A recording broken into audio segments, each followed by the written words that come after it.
Iti text tayo kay masarakan tayo iti Romans chapter 8 verse 28 to 30. So ano ada Bible you paki-open itang teksto. Iti entire book iti Romans chapter 8 kit may panggep iti biag life in the spirit. Iti biag tayo nga da iti Santo Espiritu kada tayo. Ngem iti focus tayo ditoy tema tayo kit absolute security of believers. Ada gamin ti issue itata nga iti believers kit mabalin nga nya mapukaw ti salvation da, di ba? Adam iti dagiti napiksa iti pangmati na kit correct iti susurutin da nga doctrine kit daytoy iti istanda. Saan nga mapukaw iti panakai salakan. Daytoy iti adalin tayo itata. In a fallen world, adaba iti security iti believers? O kitain tayo iti maibasa nga teksto. Ibasak daytoy nga teksto. Kastoy iti kunana iti Romans chapter 8 verse 28. And we know that for those who love God, all things work together for good, for those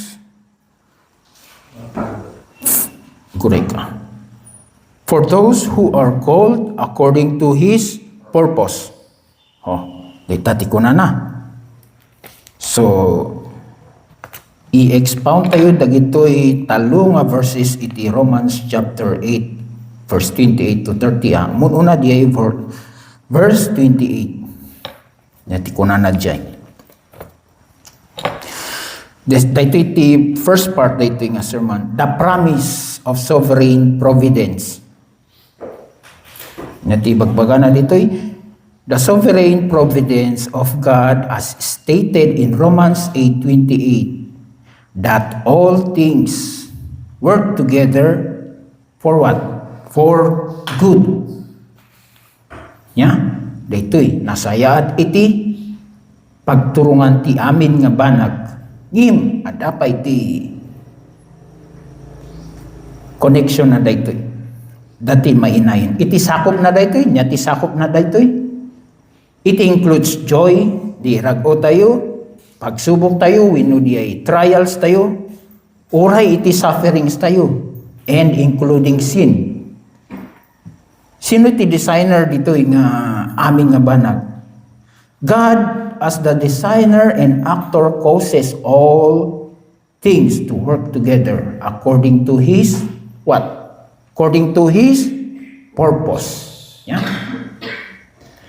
Ngimda ito inya nga teksto. Kunana, the text that does not claim that, for example, dagiti sakit, kas iti cancer, death, or even evil are good in themselves.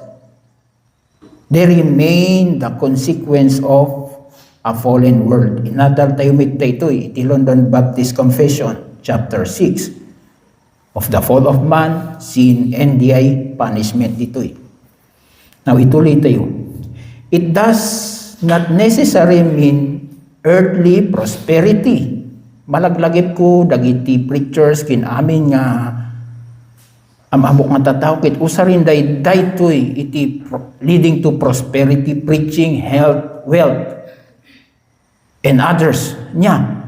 Handa nga kita in the following verse daytoy verse 28 nga verse 29 makita di purpose na ditoy. Ituloy ko. It does not necessarily mean earthly prosperity but rather daytoy tisumbat na conformity to Christ and future glory. Maihulma tayo iti hulmaan ni Hesus Kristo. Iti ugali, character, as well as di malagip tayo niyan ni Hesus Kristo kit nag-glorify isuna iti bagi. Kasta tayo nga Kristiyano. And the future glory. The recipients, sino dati recipients na? The recipients are those who love God Those who love God. And what else? Nyapay. Those who are called according to His purpose. Dagiti naayaban according to di panggep ni Apo Diyos. Now, what is the good here? The good is not necessarily worldly happiness. Nga ulit ibagay niya, hanga di happiness, hanga di wealth, hanga di comfort, but the ultimate spiritual good of being sanctified and transformed into the likeness of Jesus Christ. Isu iti bagbagana. Isu nga, therefore all who are called to spiritual life have absolute security. Nya? Aming nga ni salakan iti spiritual nga aspekto iti biyag dakit ada iti seguridad da. Safe da. Safe and secure. Why are we secure? Apay, sino iti nang ayos iti amin nga banag? We are secure because God planned it. It is God who planned it.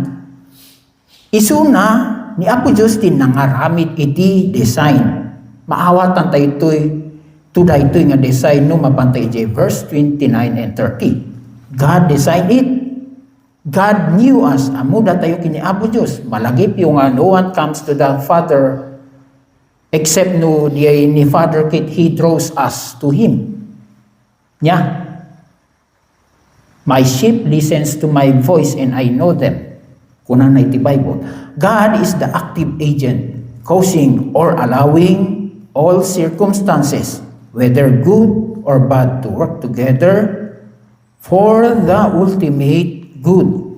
Dahito nga all things does not mean bad things are actually good, but that God ni Apo Diyos usarin na dagitoy.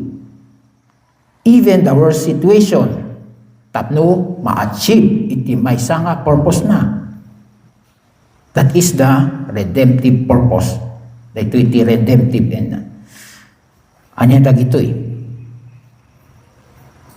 Let's repeat, the transformation into the likeness of Christ and the sanctification tayo. As kunak garod iti chapter 8 iti Romans kit regarding the biyag tayo, our life in the Spirit.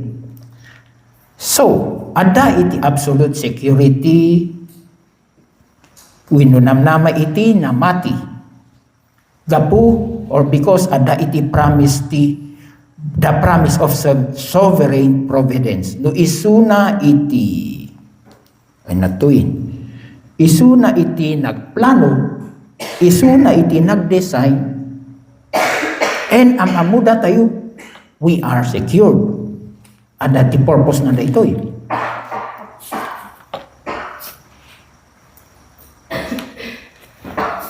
Now, mapan tayo iti second part. So, the first part,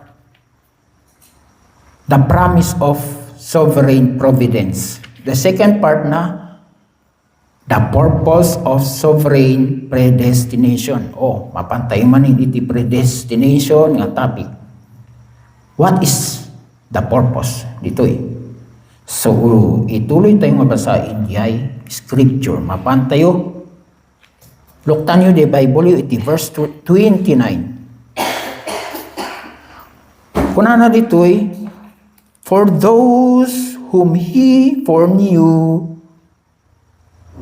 He also predestined to be conformed to the image of His Son, in order that He might be the firstborn among many brothers. Oh. For those whom God foreknew, He also predestined according to His plan of sovereign grace. Dagi amamun ni Apo Diyos kit predestina or iturong na ida according iti plano na. That is who God is. God's foreknowledge is is the elective love set upon believers before time. So, before time dito God knows us. Even before time began, kit na i-set up iti biyag tayon. All who believe trace their faith and salvation back to eternal decision by God to bring them to glory, and they look forward to that glory as certainty. So i-trace back tayo iti apay nga Kristiyano tayo, iti cause na. Ada dati scripture text nga mang paneknek dito nga point. Anya ti destiny na garo dito. The destiny laid out for believers is conforming to Christ, and glorification with Him flows from divine foreknowledge. So, the destiny iti believers kit maihulmada iti image of Christ.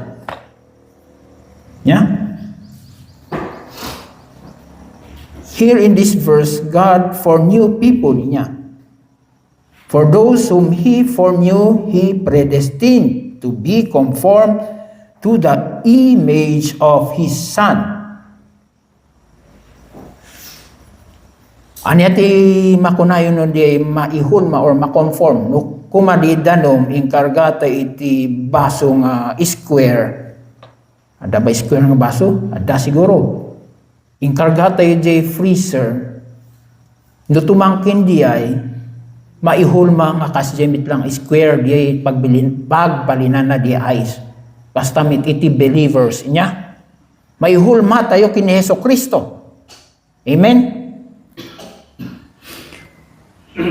The word foreknew or foreknown is the equivalent of God's elect,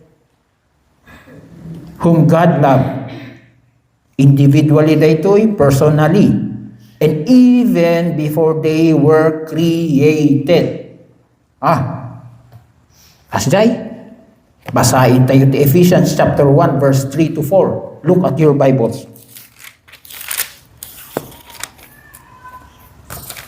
Ephesians chapter 1 verse 3 to 4. Ay natuloy.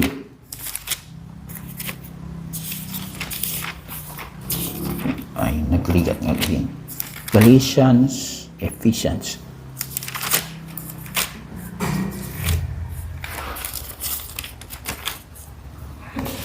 Kastoy di ko nanay iti Ephesians chapter 1 verse 3 to 4. Blessed be the God and Father of our Lord Jesus Christ, who has blessed us in Christ with every spiritual blessing in the heavenly places. So nabendisyonan dagiti namati, even as He chose us in Him before the foundation of the world. So makita tayo ti evidence dito nga scripture. Before the foundation of the world, pinili na tayo. Ano ti purpose na? That we should be holy and blameless before Him. In love, He predestined us He predestined us for adoption to Himself as sons through Jesus Christ, according to the purpose of His will. So, dati purpose na.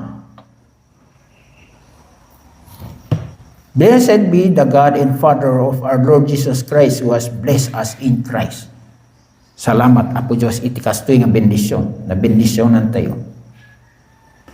The goal of sovereign predestination then, ito nga sovereign predestination's goal is ulitin tayo manin, conformity to the image of His Son, Jesus Christ. For what? For our sanctification, so that He might be the firstborn among many brothers. Agsubli tayo di Romans chapter 8 verse 29. Kuna na dito For those whom He foreknew, He predestined predestined to be conformed to the image of his son in order that he might be the firstborn among many brothers. Aniya da ito yung word nga firstborn among many brothers.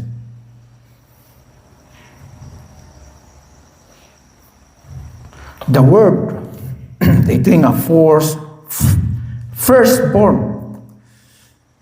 In the Greek word is, research ko dito prototokos.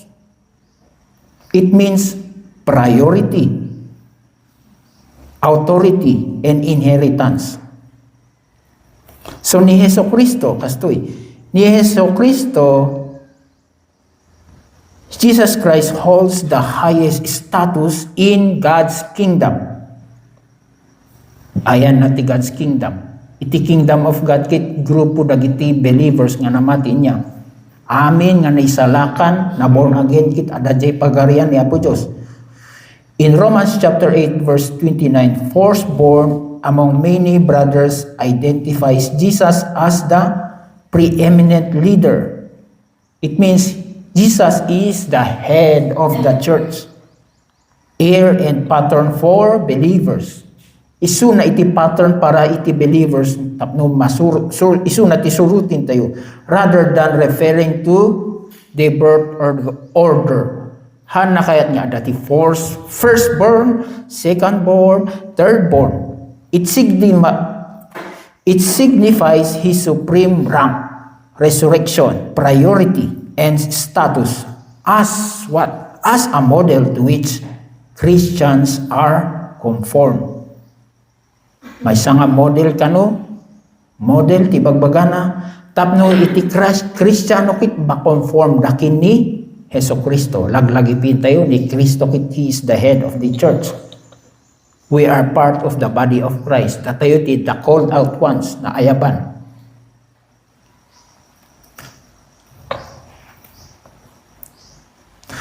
So iti question dito how are we conformed? Kas ano tayo nga na-conform din in the image of Christ and be preserved. Laglagipin tayo iti first part dito yung topic tayo kit malus tayo ti salvation or not. Anya ti process na garod iti salvation. Now mapantayo iti third part dito the process of sovereign preservation. Kas ano nga na-preserve da iti namati. No adati food preservation, iti believers mitkit na-preserve da. Now you open your Bible, iti verse 30. Mapantay iti verse 30, iti Romans chapter 8 verse 30. Kuna na dito In those whom he predestined, he also called. And those whom he called, he also justified. And those he justified, he also glorified. Puro doktrina daytoy nga datoy Romans chapter 8 verse 30. Iti Romans chapter 8 verse 30 i-consider da kano daytoy. Romans chapter 8 verse 30 is considered the climax of the golden chain. This is known also as the golden chain of salvation. I-outline na ditoy no kas ano iti process of salvation. Daytoy nga chain kithaan nga maburak no kadena kit no napugsa de kadena, makuna tayo nga broken chain inya. Gimday kit kadena iti salvation. Ada stages na ditoy. 5-stage process ditoy. That demonstrate na iti sovereign preservation of the believers. Sovereign preservation dagiti napili ni Apo Diyos from eternity past to eternity future. Dito nga passage, i-assure na iti believers nga di pamati dakit It is entirely diay trabaho ni Apo Diyos. Laglagi pintayo dito'y ngakas kunak iti damdamo. It is God who planned, it is God who designed. So nati akin design kin plano, iti pamati tayo. So the passage assures believers that their salvation is entirely God's work, guaranteeing that all whom He initiates into His family will ultimately be glorified. So, makita tayo ito yung verse 30. Makita tayo the word nga whom dito niya. Whom He initiates into His family. So, sagasagay sa tayo dito. The 5 links of the golden chain of salvation. Foreknew, predestined, called, justified, and glorified. 5 dito niya. So, let's start. Agsubli tayo basit iti Romans chapter 8 verse 29 inya ta mairugidjay.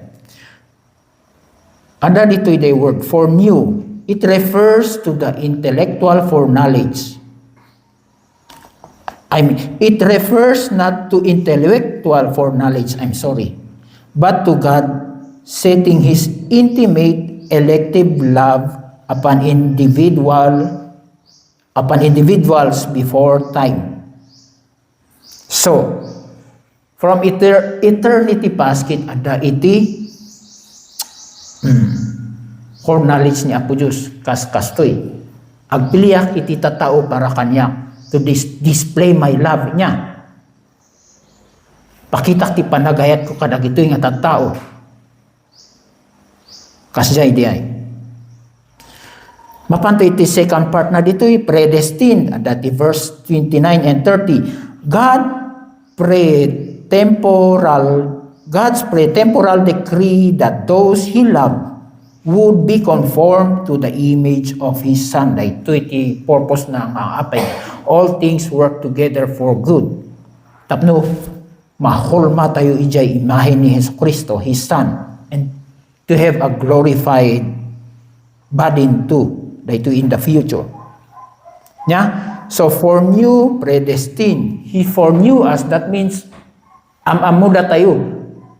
Malagip yu, iti Bible kit, ada the word nga, I never knew you, kuna ni Jesu Cristo. Ibagbaga na datoy, it means, I don't have an intimate relationship king ka. And you don't love me also. Those that God knew, kit dagiyay amo ni Apo Diyos, ipakpakita da, ti panagayat da kini Apo Diyos. They love God. They love God. They love God. Now, mapantay iti second part of the golden chain, the predestined. God's pretemporal decree that those He loved would be conformed to the image of His Son. Di iti purpose na niya. May holma tayo. And third, di panagayab. Dahito nga call, kita nga di altar call or awisin ka nga akseptarim ni Jesu Cristo, itibiyag mo, tapno may salakan ka niya. Ado ti mga rabtikas dyan, ngim kaaduan kit, hanga umepekto. No, hanga nagtrabaho ti Santo Espiritu, haan ngagbalin. Called in verse 30 kit kastoy, an effectual or internal call by the Holy Spirit that irresistibly draws the elect to faith. So awan, hamo mamaresist dayto ino na ayaban ka nga may salakan, you cannot resist. Overcoming human resistance dayto. Yeah? So dayto may sanga encouragement kada tayo niya nga namati niya. Agan anos tayo nga ikararag dagitihan na pay amamo ni Jesu Cristo. Number 2. Padasin tayo't kabailan tayong ag-witness kadakwada. Especially iti family members tayo. Now, mapantay iti fourth part na dito yung golden chain of salvation. Justified. Verse 30. Yeah. Dito nga justification is a legal declaration, legal term dito declaring the guilty to be not guilty. The legal declaration by God that the believer is righteous. Not because of his works, but solely or because of the finished work of Christ. Yeah. No kunada nga na justified tayo, saan nga gaputan na sayaat or iti aramid tayo, but because we are trusting in Jesus Christ alone for our eternal life. Diba? Hanga iti aramid tayo. Nga napalintig tayo. Paulit-ulit daytoy nga topic tayo niya, ngim masapol nga amuin tayo daytoy. Dayta ti rason no apay nga na crucify ni Hesus Kristo. Iti may nga kanta ko na. Datoy may din surat ni Horacio Spafford. Kuna na jay, iti basol ko kanokit na ilansa jay cross. My sin was nailed to the cross and I bear it no more. Nya, di kanta nga it is well. Di kinalintig ni Hesus Kristo, na itid kanya, tatno iti panangkita ni Hesus Kristo kanya, kit napalintigang babain ti righteousness of Christ. Now, let's go to the 5th point here. Glorified. Apay nga past tense dito nga glorified. Kitahampay nga na-glorify ti bagi tayo. Past tense. Dito iti final. The final future state where believers are fully transformed into the image of Christ and freed from sin. Ngim, however dito. However, from God's view, the work is as good as done. Nakpas niya. Laglag kinta yung man in the first part kimbaga. Because God planned it, God designed it, and God knew us. So, nagmayat da ito yung chain of salvation niya. Now, dito yung structure iti verse kit, dati highlight na dito the unbroken chain. Awan ti chain dito nga naburak. The same group of people that refers to the whom. The whom. Those whom he foreknew, predestined, called, justified, glorified. The same group of people who are foreknown are also predestined, called, justified, and glorified. Dagito nga tao, God does not lose any of His elect. Na-preserve na. Amen? Preserve na iti tattao nga naisalakan. So nuada iti mangibagbagaking ka nga mapukaw ti salvation mo kit ammo. Nga tunay ka nga namati, agsubli ka dito yung teksto. Isu iti mang papigsa iti pamati. Nya? Ni Paul dito niya, the Apostle Paul who wrote Romans, inusar na dito nga glorified, nga past tense, even though it is a future event, emphasizing that in the mind, dato iti explanation na pay, iti panunot ni Apo Diyos, the salvation of the believers is already complete and absolutely certain. Sigurado. You see? Daytoy nga naibasa niya, God is the subject. Every verb here, foreknew, called, justified, glorified, has God as the active subject. So, anya, timako na tayo. The preservation tayo nga namati is not based on human effort. Saan nga naibasar iti? Trabaho tayo, but on God's sovereign power. So what is the purpose of the golden chain of salvation? The ultimate goal the ultimate goal of this process is that Christ might be the firstborn among many brethren.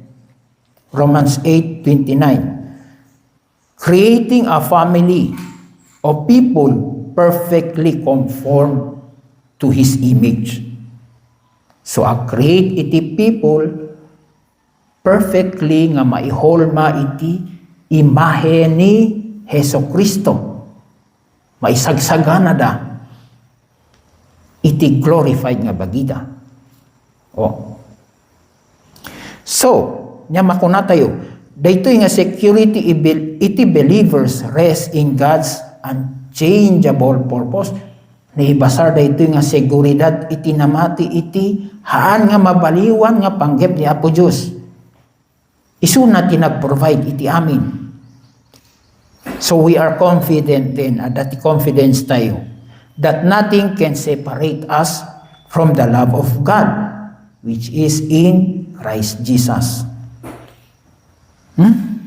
So dahito iti comfort tayo niya. Encouragement for us, believers.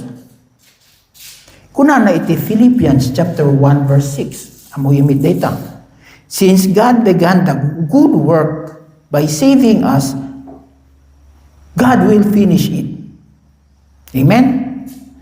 Therefore, the believer can rest in the assurance of eternal security. So, nakasigurado iti believer. So, ni Apo Diyos, timang bendisyon, iti daytoy nga text nga intay nadal. Mabling agkararag tayo. Father God in heaven, ikararag mikadi nga amin dagiti nga naadal mikit. Trabaho ko tapno iti kastakit. Maihulma kami kit umadadupay iti mamati babayan iti testimony mi kin panagwitness mi iti kapamilya mi. Iti daytoy nga rason ikanda kami garod iti strength tapno gaputa adupay iti weaknesses mi ngim agtalina it kami iti namnama nga sika iti nagplano iti plano matungpal. Ikararag mi amin dagitoy nga matungpal kadi dagitoy nga plano tapno iti kastakit sika iti maikan iti dayaw ken gloria. We pray this in Jesus name, amen.